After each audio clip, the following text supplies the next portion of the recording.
Lupus LA would like to thank our generous sponsors for their support of the Your Story, Our Fight podcast. Gemini Beauty believes in beauty for a cause, and in their case, the cause is lupus. The team at Gemini is changing the skincare game for good. We thank GSK for their focus on autoimmune disease and their continued support of Lupus LA. Hello and welcome to another episode of the Lupus LA podcast, Your Story, Our Fight. I'm your host, Adam Selkowitz, and welcome to Season 4. We are kicking off Season 4 today. We're adding a new sponsor, GSK Pharmaceuticals. Thank you for your continued support of Lupus LA, but specifically your support of this podcast.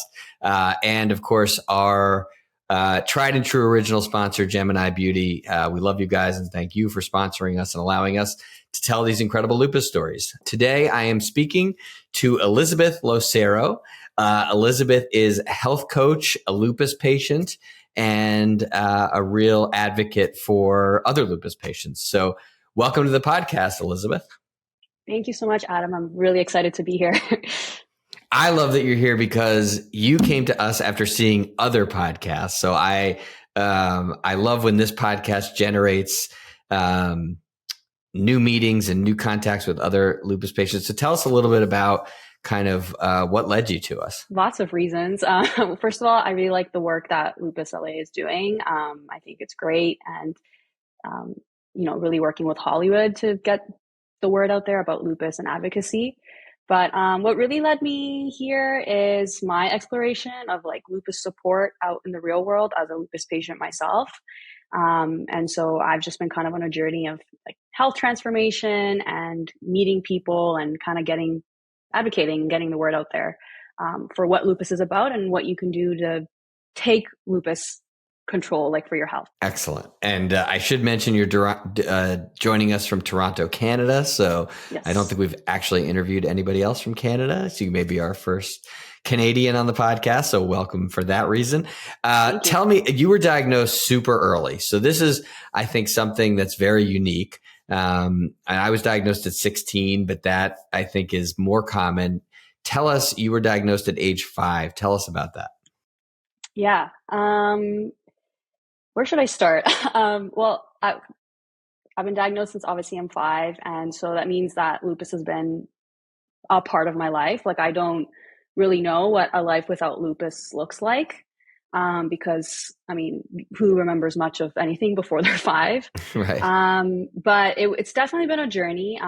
Getting diagnosed in the first place was quite a long journey. My parents were told all kinds of diagnoses before they finally landed on lupus, even though it was plainly written on my face, all the symptoms I had at the time. And besides, it's not really common for a child to be diagnosed with lupus. What were your symptoms? What led your parents to take you on this exploration? Yeah. So my mom said that the first thing she noticed was that I was super fatigued, and all I wanted to do was lie on the couch and watch cartoons. When normally I would be running around, doing something, doing crafts or playing dolls or whatever it was 5-year-olds do. She said that I just was so tired, and I'd be come to eat. It's I don't feel hungry. I don't want to do this. I don't want to do that. So that was the first thing. And then she noticed that I had kind of a rash on my face. And it looked, and some spots on my head. And she's that's not normal either. So she's let me just take her to our local family practitioner to get some blood work done. And the doctor from that blood work was yeah, you need to go get more testing done at the hospital.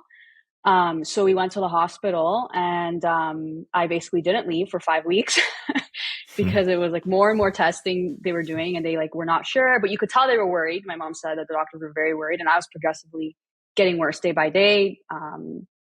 I started losing my hair. I was very getting swollen. I was not eating at all. I'm pretty sure I was losing a lot of weight, and I was already pretty I was one of those skinny kids. So just a lot of more rashes were coming up and things like that. And my white blood cell count, I think, was very low. Basically, all my blood work was non-existent. And they told me that my kidneys were inflamed and my spleen. And it was just a lot of things. Yeah. And so Did your parents know anything about lupus? Was there any history of lupus in your family? No, there's no, at that point in time, no family history of autoimmune conditions, at least that we were aware of. And they didn't know anything about lupus when they told my parents, like, oh, this is what she has. So for sure now, they were like, what is that? Like, we've never heard of that before. Mm-hmm. So then the journey began of like learning what is that and how to treat it and, manage. And how soon, excuse me, take that again. How soon were you, I guess, treated on a better road to recovery, that kind of thing? When did you start feeling better? You mean in terms of like my not suffering from like lupus symptoms well, like so much? Or? I'm curious because I feel like kids respond pretty well to treatment in terms, especially when your body is, I assume they gave you prednisone and things like that. And so did you sort of get back to, I don't want to say normal life, but did you get back to being the running around kid fairly quickly, or were you still post hospital, sick for a long time? Yeah, I get what you mean. Well, my mom said that as soon as they gave me like IV medication for everything. I'm pretty sure they gave me prednisone and a bunch of other stuff. She said I got better like almost overnight. Mm-hmm. That a lot of the major symptoms kind of maybe didn't go away, but they like significantly reduced. And then after that, weeks and months after, it was like as long as I stayed on the medications, I was getting back to normal. My hair started growing back. The rashes kind of calmed down. I was eating again, that kind of a thing. Yeah. Mm-hmm. Got it. Okay. So I'm curious, your parents, we Lupus LA did a support group with Children's Hospital many years ago before COVID, and it ran a long time. And one of the benefits of that support group was that we actually supported the parents at the same time. When the kids were in a support group, the parents were also in a support group. And we've recently relaunched a teen support group online. But I'm curious, was there any support for your parents, or how did they go about learning about lupus? I don't recall them or they've never told me about them joining any kind of support groups or anything like that. I think they were kind of just like, we're going to figure this out on our own kind of people. I think they really relied on information provided by the hospital at the time, like pamphlets, information from like the nurses. And I'm pretty sure we had, because I was at a children's hospital at the time, I'm pretty sure that we got support from like, like I don't want to say like a social worker, but someone that provides kind of counseling and answers questions and things like that. But besides that, it was just, then learning on their own and really, my parents are really in tune with like me, what was normal for me as a child. So a lot of times I remember growing up, there would be times that I would be having signs of a flare that like the doctors were kind of ignored and sometimes because to them it's like, well, that's not a lupus flare symptom. But my mom and my parents knew me really well, and they were like, no, we know her, like something's wrong, like we need to do blood work, we need to do this and that, and they would always end up being right. When did you start when did you start having that ability yourself? Because I know I when I was 16, by the time I was 17 or 18, I can tell you, okay, I know when the body is not working right. I guess the body's never working right in our case, but when it's, specifically in a flare. I wouldn't be able to give you like an age, because it kind of just feels like an intuitive ability I've had since a young age. I've always just been able to tell, I guess, because out of necessity, like, and been very like heightened awareness of what's going on in my body. So I'm able to tell basically anytime. When I was diagnosed, I couldn't look online. There was no online. There was no Google, available to me. So my parents basically were my source of information. And basically my parents said, look, you have lupus, but you're going to be fine. Take this medicine every day religiously. And here's what the diet, and we're going to go to the doctor religiously. And I think that made a huge impact in my care and my treatment, and why I was able to sort of knock down the disease fairly quickly in the beginning, was because I still to this day, I've never missed a day of medicine. I've been late, I've forgotten, I'm not perfect, but I wonder, I think it's an interesting message to give to parents of newly diagnosed lupus patients. Did your parents also sort of instill that in you, that responsibility? Yes. I don't have like how can I say, particular memory of them having this conversation with me. But I do remember them being very hands-on with my care. From them like acting that way, me feeling this sort of responsibility to like make sure that I followed through with like this, let's say medical plan to get better. So I would say that again, part of the like the intuitive ability was like naturally kind of just around me, and I took that in to help with my improvement. And I will say this, as a parent of a daughter with an autoimmune illness, I'm doing what I think is similar to what my parents did. And, she knows every morning that medicine, that's her priority, and so, I think instilling that in your kids as soon as you can, to me, because I do remember from some of the CHLA support groups, some of the kids who has struggled were the ones who, I missed my medicine. I went off it because I didn't feel good, and I didn't feel well. And I think that's a really important message to send to our community, both parents and teens, or, anybody watching here, like following through on your treatment plan. To me, it may not feel good every time you do it, and the medicine may have side effects and et cetera, but I think ultimately that's the way to have success, and Yeah. I think someone like you, who's been diagnosed and been a patient for so long, can really attest to that. Yeah, no, I agree. It's kind of like a pros and cons thing. Like, you can choose not to do your treatment plan or take your medication. And it's not always great. I've taken medications that did not make me feel good. For sure. I've had my experience with that, but, the benefit I got after, that temporary pain or suffering, to just not have to worry about the lupus for a while, or for it to be calmed down and go to sleep for a little bit, was definitely worth it. So I agree. The consistency is really important. So as you got older, as you sort of went through your teenage years, and you know, did you have a lot of ups and downs? Tell me a little bit about how you kind of weaved your lupus into your life. Yeah. Yeah. Growing up, there were some challenges.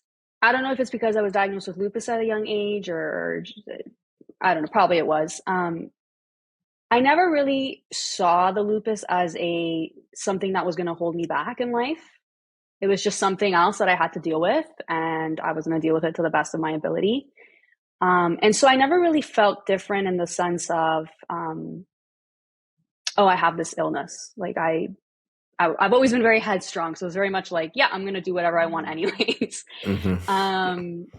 But it was definitely challenging, I would say, in the teenage years, because on top of the normal teenage issues that everybody deals with, growing up pains, let's say, I felt like the lupus sometimes amplified them and made things a little bit more difficult than like a normal teenager might have, even though they were the normal teenage issues.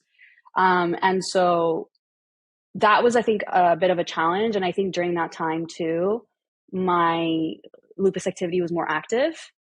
And so I spent a lot more time in the hospital during those years, which I think contributed to that, feeling that I had. And did it ever sort of, as you were thinking about, okay, what am I going to study? What do I want to think about? What do I want to, how much did the lupus play a role in that? None at all. Okay. Because like I said, like I never saw the lupus as, even though sometimes it have been like physically holding me back, in terms of like, well, I'm having a flare, I obviously can't do certain things. In my mind, it was never going to hold me back from doing the things I wanted to do in my life. So I went ahead and chose my program of study. I went to university. I, followed through with everything and just met myself where I was at. If at any point in time I was not feeling, 100%.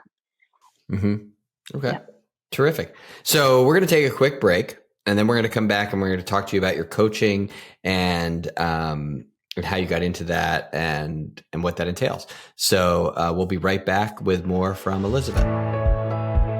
Please visit our online store at lupusla.org. By purchasing Lupus LA products, you are directly supporting lupus patients and their families. For more information, visit lupusla.org. We are back on the Lupus LA podcast, Your Story, Our Fight. We're talking to Elizabeth Lo Serro, and we were talking before the break about sort of your teenage years and your university years. I want to ask one more question about that before we jump to the health coaching. Tell me a little bit about your friend relationships and your social relationships, and how, did you tell people? Did you not tell people? Was it obvious? Was it just sort of, how did you manage that? Yeah. I've never felt like I needed to hide that I have lupus. I have nothing, I feel like sometimes people might feel like embarrassed maybe. I've seen cases of that, but I've never felt that way. I felt like, because again, I didn't see it as something that was holding me back, perhaps. So I was not shy about sharing that, like, this is what I need, to feel okay and whatever. If I was in a situation where I needed that, but, I also wasn't like going and telling everybody either. So it was selective, and I think it depended on who I was talking to or interacting with. So like, for example, during school, I made sure to always tell all my teachers and have that conversation with them at the start of the school year. If I was switching classes or teachers, oftentimes I never had any issues. It was an unnecessary conversation by the end of the year, but sometimes, you have incidences at school, you're not feeling great. And so it was helpful for teachers to know. And so they were always super understanding and things like that. When it came to friends or more like social life, again, I would kind of pick and choose. Obviously, my closest friends knew, because they're your closest friends, and who else are you going to tell, if not them? But when it came to other social settings and things, I kind of just mentioned it as needed, or if I felt like the interaction was going to go over time in a direction that it might be kind of important for them to know. Again, in case something happens or whatever it might be. So, and I really found that people were always like, empathetic, understanding, and over time you learn to who's going to be there. When you're really, because it's one thing for you, like someone to be empathetic and understanding, and that's great. But you learn over time who's really there, when you're in the hospital or just really not feeling well sometime, who steps up to really come and support you. And not everyone's going to do that. And you shouldn't expect everyone to do that. But I feel like I've been very lucky in that regard, for sure. Yeah. No, I always think also when you're diagnosed so early, dating is always a challenge too, because you don't know how that's, as somebody who sort of you grew up with it, but I was 16, so I hadn't really started doing that yet. And then it was like, okay, do I tell people? Do I not tell people? And what is everybody's reaction? And I think generally it's going to come out at some point if you're in a relationship, but I remember specifically having a conversation with my dad saying, dude, you don't need to tell people on your first date, So I think I'm always curious about how people handle that. Yeah, I think for dating, I kind of treated like the friend situation, or like telling my teachers, like, well, first of all, I probably wouldn't mention it on the first date unless it comes up for whatever reason. Sometimes it does, but right. You don't know if you're going to see that person again. Like, if you do, great. Like, and then if you keep seeing them, I find like it's important to mention it early on, though, so that it's not like a surprise later. Like, oh, why didn't you mention this before? Right. And also, it is big part of your life. Like, you want to, I don't know, I feel like it's important to have all your cards on the table relatively early on in terms of important life factors, like lupus. And again, it kind of like telling other people, like people react pretty well. I've had some reactions where people thought it was a worse condition than it was. Like they kind of treated it like more like it was a bit kind of terminal or something. And I'm like, no, Right, no, right, no, right, it's all under control. It's all good. I had to like right, kind of, right. I give a moment of like an educational moment, a brief, but educational moment. So yeah, if anything, it kind of brings amusement sometimes, Mm-hmm. you know, Yeah, it's good to seeing lighten how it, I people think. react. Yeah, Yeah, I totally agree. Now you can just show them this podcast. exactly. All right. So tell me a little bit about what prompted you to think about health coaching as a career, and how. Tell me a little bit about, for people who don't know, what exactly is that? Yes, I can definitely answer that. So, how did I end up here? Well, you've heard now my story from 5 years old, pretty much. So that experience, I think, for even though I had a lot of sense of responsibility, and let's say tenaciousness around continuing my life no matter what, there was still this feeling that like I had for a long time that lupus was um, something I had to deal with forever. It is a chronic illness. I'm not saying it's not, but the sense that like I was going to be like a victim to the medication, and that I had to be. There was the medication that was going to save me, and it has helped me quite a bit. Again, I'm not saying no to that, but that there was nothing else I could do. And so it was around, I would say my 24th birthday.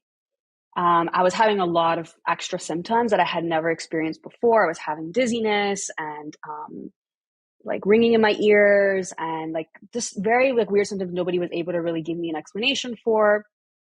And I just was like, I've had enough. Like I need to do something different. I don't know what that is, but I'm going to start researching or something.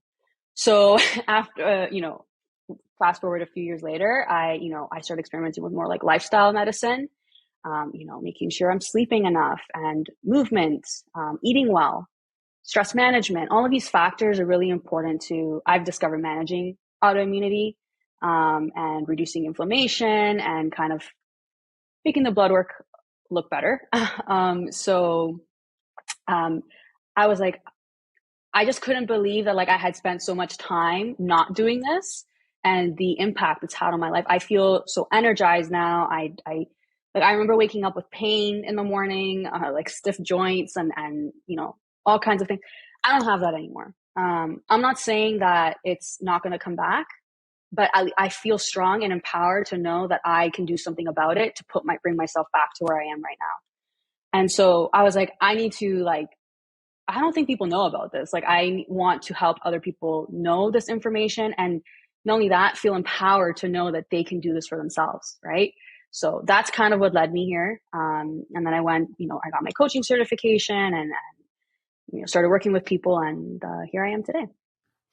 So what's that experience like, working with somebody else with an autoimmune condition? How does that give you satisfaction, but also how does it affect your lupus? Yeah, it's a good question. Well, first things first, my rule is like, you always have to meet yourself where you're at and meet the other person where they're at. I obviously have, there's core things that we know, again, from science and experience of people that improve inflammation in the body and improve autoimmune activity in the body. But you also have to work with the emotional side of the person, and their physical state as well. Like if someone's having trouble getting out of bed because they're too tired or in pain, you have to meet them where they're at, especially. So that's how my approach to coaching, and really understanding like what would be like if they could wave a magic wand and not have it anymore, like what would be amazing for them to have. If that means like literally just being able to get out of bed in the morning, okay, we'll work with that. And so I work to implement, in the program that I have, I work with them to implement these lifestyle changes that are really going to help them and be consistent. And the lifestyle changes that might work for someone might not work for someone else. So again, Right. it's understanding what works into your lifestyle, what's sustainable for you, what's interesting to you to work on. Because one person might love ice baths and another person absolutely hates ice baths. And so what's another alternative, or what else can we do? Yeah. So, Right. And in terms of how it affects my lupus, I meet myself where I don't work, like, how can I say? I don't stress myself out doing this work. First of all, it's very fulfilling for me. So I feel like that probably helps with stress management. But I always check in with myself. Like if I'm feeling kind of worn down from talking to people all day or whatever it is I'm doing, then I make sure to I walk my talk, right? I make sure that I'm doing the things I'm talking to other people about. And so that really helps me show up for my clients. And do you do this all in person, virtually? How has pandemic life changed how you operate? So I've always been virtual because again, you want to meet people where they're at. And I find that works, one, best again to manage my lupus, but also meet people where they're at, and I can help people all over the world. So I like the virtual model. So why don't we tell people how they can find you? Because we're going to send this all over the world too. So what's the best way for them to find you and reach out? Yeah. So I have a website, revelinghealth.com. I'm sure that'll be in the show notes. I also have social media, Instagram, Facebook, LinkedIn. So you can check me out there. On my website, there is a energy free starter kit, like how to boost your energy kit, that talks about, there's a quiz to help you diagnose if your energy levels can be improved. There's a habit tracker, and then there's also habits that you can incorporate into your life and give a try. And I do occasionally run 5-day challenges that are completely free, where people receive a video with a tip from me, and then we have a community, and you get to earn prizes, and there's challenges and things like that within that. So that would be at painfreechallenge.ca, I believe. And it's pretty fun. So okay, well, we'll put all those up underneath us while we're talking here. But I think what's interesting to me too is, I've spoken to a lot of lupus influencers, and to me, there's a big difference between, I think there's space for both, but maybe you could talk a little bit about the difference between an influencer and a coach. An influencer, I feel like they're a bit more on the advocate route, a little bit. They're more like promoting about lupus, information about medication or research that's coming out, maybe showing a little bit about lifestyle, how they handle their own lupus. Versus a coach, at least the way I like to coach, it's more working with the person, and helping them do a couple of things. One, realize that their health is in their hands, and that they can make a change in their health through simple lifestyle modifications. And two, helping them stay consistent long enough for them to see those results. And then it's like a snowball effect, right? You might have some resistance, but you're like, oh, this kind of feels okay. And then you start feeling better. And then you're like, oh, I kind of like this. This is my new identity. And you start doing it, you're doing it, and it keeps going. And then you start feeling amazing. And maybe you get off some medications, amazing things happen. So that's kind of how I would see it. I think they both have their role. It just depends on where you're at. Excellent. Well, I think we should end on amazing things happen. I think that's a really positive note, and I think you're great. So thank you so much for doing the podcast, and happy to have this conversation. Thank you. Thank you so much for having me, Adam. It was great. On behalf of the entire team at Lupus LA, we thank you for joining the Your Story, Our Fight podcast. Please tune in, spread the word, and come back for more inspiring lupus stories. I'm your host, Adam Selkowitz, wishing you good health, and to always remember, your story is our fight.